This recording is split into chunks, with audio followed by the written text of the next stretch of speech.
இதுக்கப்புறம் என்ன பண்ணுறாங்க, ராமரும் லக்ஷ்மணரும் இலங்கை நோக்கி பயணப்படுறாங்க. ராவணன் இலங்கைக்கு சீதையை கூட்டிகிட்டு போனவுடனே அந்த அரண்மனையெல்லாம் கொண்டு போய் சுற்றி காமிச்சிட்டு அங்கே இருக்கிற பணிப்பெண்களை கூப்பிட்டு இந்த பெண்ணுக்கு என்ன தேவையோ உணவு, நகைகள், பட்டு துணி என்ன கேட்டாலும் கொடுங்க அப்படின்னு சொல்கிறான் ராவணன். ஆனால் சீதைக்கு எதுவுமே தேவையில்லை, எதுவுமே வேணாம், எதுவுமே சாப்பிட மாட்டேங்கிறான். அப்புறம் என்ன பண்ணுறான், ராவணன் சொல்லி பார்க்குறான். அப்புறம் என்ன சொல்கிறான், நான் உனக்கு 1 வருஷ காலம் அவகாசம் தரேன், அதுக்குள்ளே நீ என்னை மனம் மாறி என்ன திருமணம் பண்ணிக்கணும் அப்படின்னு சொல்லிட்டு ஒரு வனம், அசோக வனம்னு ஒரு இடத்துல கொண்டு போய் சீதையை கொண்டு போய் வச்சுட்டு அந்த இடத்துல விட்டுட்டு அங்கே இருக்கிற காவலாளியெல்லாம் பத்திரமா பார்த்துக்கோங்க, கவனமாக கண்ணே தூங்கவே கூடாது, நீங்கள் கவனமாக சீதையை பார்த்துக்கணுன்னு உத்தரவிடுறான். மறுநாள் காலையில் பம்பை நதிக்கரையில் சபரி ஆசிரமத்துக்கு ராமரும் லக்ஷ்மணரும் போகிறாங்க. அங்கே மதங்க முனிவரும் அவரோட சீடரும் இருக்கிறாங்க. அவங்களுக்கு சபரின்னு ஒரு அம்மா தொண்டு புரிஞ்சுக்கிட்டு வாழ்ந்து வராங்க. அவங்க ராமரை பார்த்த உடனே ரொம்ப சந்தோஷம் அந்த சபரிக்கு. நல்ல கனி வகைகள் எல்லாத்தையும் எடுத்துகிட்டு ஒன்று ஒன்றா சுவைத்து பார்த்து கொடுக்குறாங்க ராமருக்கு. ராமர் அதை தப்பாகவே நினைக்கல. அதில் அந்த அம்மாவுடைய அன்பு தெரியுது, எந்த பழம் நல்ல பழம்னு பார்த்து கொடுக்குறாங்க. அப்புறம் ராமரும் லக்ஷ்மணரும் அவங்க காலில் விழுந்து வணங்கிட்டு ஆசீர்வாதம் வாங்கிக்கிட்டு அங்கிருந்து கிளம்புறாங்க. அப்புறம் ராமரும் லக்ஷ்மணரும் ரிஷ்யமுகம்னு ஒரு இடத்த அடைகிறாங்க. அப்போ வர்றதை அந்த ஒரு மலை இருக்குது, அந்த மலை உச்சியிலேருந்து சுக்ரீவன் பார்க்குறான் யார், ராமரும் லக்ஷ்மணரும் வர்றதை. ஆனால் தான் அண்ணன் வாலியோட ஆட்கள்னு நினச்சி பயந்துக்கிட்டு ஒளிஞ்சிக்கிறான் யார், சுக்ரீவன். ஏன்னா சுக்ரீவனுடைய ராஜ்யத்தை வாலி பிடுங்கிக்கிட்டாரு. அதனால் வாலிக்கிட்ட சுக்ரீவனுக்கு ஒரு பயம். ஒரு காலத்தில் வாலியும் சுக்ரீவனும் ரொம்ப நேசிச்சிட்டு இருந்தாங்க. அவங்க இருந்த இடம் பேர் கிஷ்கிந்தைன்னு ஒரு நகரத்தில் இருந்தாங்க. ஒரு தடவை மாயாவின்னு ஒரு அரக்கன் வாலியை போருக்கு கூப்பிட்டான். வாலியும் சுக்ரீவனும் அவனோட போரிட ஓடி வந்தாங்க. அரக்கன் பயந்து போய் ஒரு குகைக்குள்ளே போயிட்டான். சுக்ரீவனை குகை வாசல்லே வச்சுட்டு வாலி மட்டும் உள்ளே போய் அந்த அரக்கனை சாவடிக்கிறதுக்காக உள்ளே போயிட்டான். ஆனால் உள்ளேருந்து ஒரு சத்தம் எதுவுமே வரலை, சத்தம் போடுறது மட்டும் கேட்குது. வாலி அழுற மாதிரி சத்தம் கேட்குது. ஐயோ, நம்ம அண்ணனை அந்த அரக்கன் கொன்னுட்டான் நினச்சி இந்த அரக்கனை நம்ம எப்படியும் வெளியில் வரக்கூடாதுன்னு நினச்சி ஒரு பெரிய பாறாங்கல் எடுத்து அந்த குகை வாயில் சுக்ரீவன் மூடிடுறாரு வாயில். அப்புறம் போயிட்டு நம்ம தான் அண்ணன் தான் இறந்துட்டாரே, நாட்டில் அரசர் இல்லாமல் இருக்கக்கூடாதுன்னு சொல்லி அந்த கிஷ்கிந்தைக்கு இவர் முடி சூட்டிக்கிட்டாரு யார், சுக்ரீவன். ஆனால் கொஞ்ச நாள் கழித்து வாலி உயிரோட வராரு, அந்த பாறாங்கல்ல தள்ளிட்டு வராரு.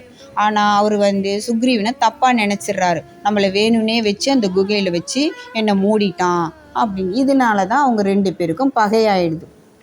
ராமரையும் லக்ஷ்மணையும் பார்த்த சுக்ரீவன் என்ன பண்ணுறான்னா, அவனுடைய டியர் ஃப்ரெண்டு, ரொம்ப ஃப்ரெண்டு அனுமாரை, யாருக்கு, சுக்ரீவனுக்கு. அவர் அனுமாரை கூப்பிட்டு அவங்க யார் என்ன போய் தெரிஞ்சுக்கிட்டு வான்னு சொல்கிறாங்க. அப்புறம் அனுமாரும் என்ன பண்ணுறாரு, வேஷத்தை மாற்றி ஒரு துறவி மாதிரி மாற்றிக்கிட்டு ராமர் லக்ஷ்மணத்தை போய் பார்த்து அவங்க யார் என்னன்னு எல்லாத்தையும் தெரிஞ்சுக்கிறாரு. அனுமாருக்கு ரொம்ப சந்தோஷம் ராமரை பார்த்த உடனே தன்னுடைய உண்மையான உருவத்தை, துறவிக்கு வேஷத்தை கலைச்சிட்டு உண்மையான ரூபத்தை காமிக்கிறாரு. அப்படியே ராமர் காலில் விழுந்து வணங்குறாரு. அதுக்கப்புறம் என்ன பண்ணுறாரு, 2 தோள்லையும் லக்ஷ்மணரையும் ராமரையும் வச்சுக்கிட்டு சுக்ரீவன் மலை உச்சி மேலே இருக்கிறாருல அங்கே கூட்டிக்கிட்டு போகிறாரு. சுக்ரீவனும் ராமர் லக்ஷ்மணரை பார்த்துட்டு ரொம்ப சந்தோஷமாக பேசுகிறாரு. 2 பேரும் சுக்ரீவனும் தன்னுடைய கதை என்னன்னு அவர்கிட்ட சொல்கிறாரு. சுக்ரீவன் என்ன சொல்கிறாருன்னா, நானும் அனுமார் எல்லாரும் சேர்ந்து உங்களுக்கு சீதையை மீட்டு தரத்துக்கு எல்லா உதவிகளும் பண்ணுறோம். அதே மாதிரி நீங்கள் வாலியை வதம் பண்ணி எனக்கு என்னுடைய நாட்டை மறுபடியும் திருப்பி கொடுங்கன்னு கேட்குறாரு. வாலிக்கு பயந்து தான் மலை உச்சியில் இப்போ ஒளிஞ்சிகிட்டு இருக்கார் சுக்ரீவன். ராமர் கொடுத்த வாக்குப்படி வாலியை வதம் பண்ணி மறுபடியும் சுக்ரீவனுக்கு நாட்டையும் மீட்டு கொடுத்துட்றாரு. இப்போ சுக்ரீவன் என்ன பண்ணுறாரு, அனுமாரை கூப்பிட்டு இலங்கையில் சீதை எங்கே இருக்காங்கன்னு நீ தான் போய் பார்த்துட்டு வர முடியும், உன்னால் மட்டும்தான் அதை பார்க்க முடியும்னு சொல்லிட்டு நீ போய் தெரிஞ்சுக்கிட்டு வா அப்படின்னு சொல்கிறாரு. உடனே ராமர்கிட்ட வந்து நீங்கள் எதனா ஒரு அடையாளம் கொடுங்க, சீதை பார்த்தாங்கன்னா நான் கொடுக்கறதுக்கு அப்படின்னு சொல்கிறாரு. உடனே ராமர் தன்னுடைய முத்திரை மோதிரம் ஒன்று இருக்கும், அதை எடுத்து அனுமார்கிட்ட கொடுக்குறாரு. அனுமார் ராமர்கிட்ட ஆசீர்வாதம் வாங்கிக்கிட்டு இலங்கை நோக்கி பயணமாகறார். வானரப்படை எல்லாத்தையும் கூட்டிக்கிட்டு கடற்கரை வரைக்கும் போகிறாங்க அனுமார். அனுமார் நம்மளை மாதிரி அவ்வளோதான் இருக்கிறார், ஹைட்டு எல்லாமே. அப்போ என்ன பண்ணுறாருன்னா அப்படி யோசிக்கிறார், எப்படி நம்ம இந்த கடலை தாண்டுறது அப்படின்னு. அப்போ வந்து அவங்களுக்குள்ள ஜாம்பவான்னு ஒருத்தர் இருக்கார். அவர் சொல்கிறாரு, ஆஞ்சநேயரை பார்த்து சொல்கிறார், அனுமாரை பார்த்து, உன்னுடைய பலம், தைரியம், புத்தி இது எல்லாருக்குமே தெரியும், நீ கருடனை போல பறக்க முடியும், உனக்கு நிகர் யாருமே கிடையாது அப்படின்னு சொல்கிறாரு. அப்படி நம்பிக்கையும் தைரியம் கொடுத்துட்டாரு. எப்பவுமே அனுமாருக்கு அவர் நம்பிக்கை பலத்தை பற்றி ஞாபகப்படுத்தினா யாருன்னா அவருடைய உடல் அப்படியே பெருசாக வளர ஆரம்பிச்சிடுச்சான். அவர் வந்து என்ன பண்ணுறாரு, ஒரு மலை மேலே ஏறி நிற்கிறாராம், நிலமே அதிருதான். அடுத்த நிமிஷம் என்ன பண்ணுறாரு, அனுமார் வந்து ஒரு விமானம் மாதிரி ஆயிட்டு வெகு வேகமாக கடல் மீது பறந்துக்கிட்டு போயிட்டுருக்காராம். அப்போ அனுமாரை கடலை நோக்கி ஏதோ ஒரு சக்தி அவரை கீழே இழுக்குதான். திரும்பி பார்த்தா பெரிய அறைக்கு ரொம்ப பெருசாக இருக்கும்.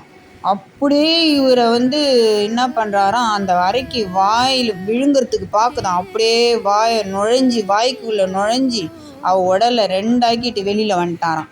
அந்த அறைக்கு யாருன்னா நாகமாதாவாம், சுரசைன்னு அந்த அம்மா பேர். அவங்க வந்து என்ன பண்ணுறாங்க, அனுமாரை வாழ்த்தி நீ போகிற காரியம் ஜெயிக்கணும் அப்படின்னு வாழ்த்தி அனுப்புகிறாங்க.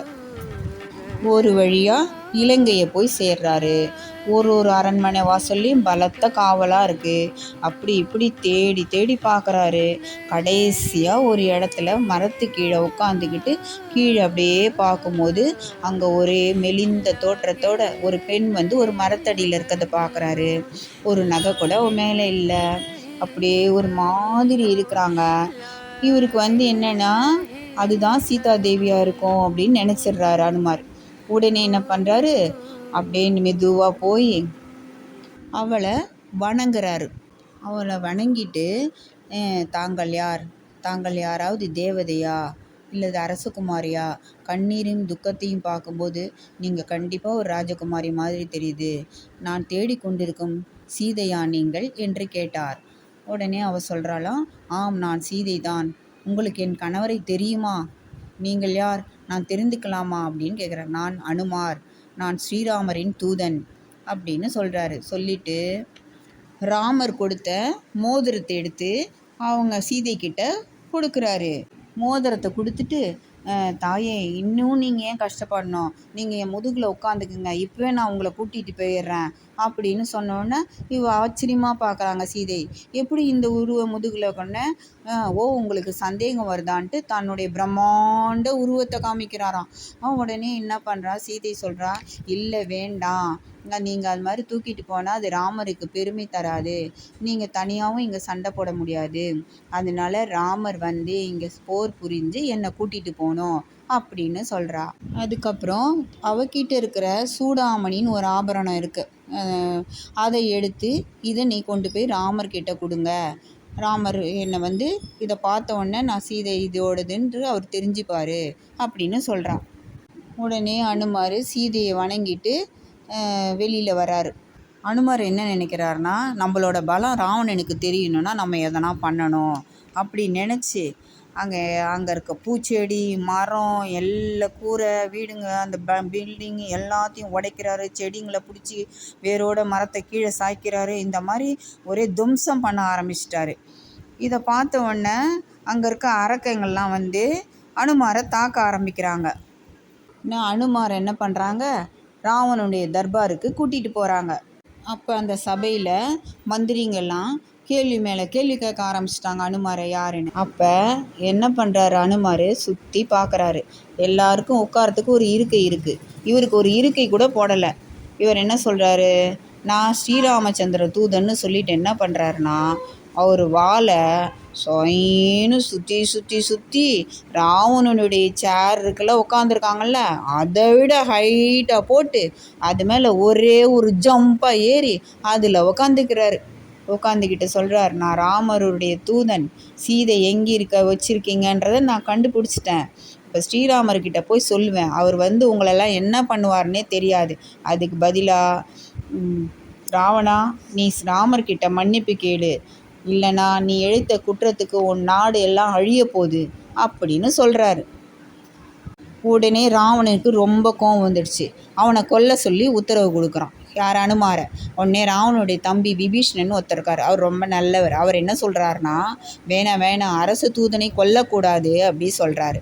உடனே அப்படின்னா வானரத்து வாழை கொளுத்துங்க அப்படின்னு ராவணன் சொல்லிட்டான்.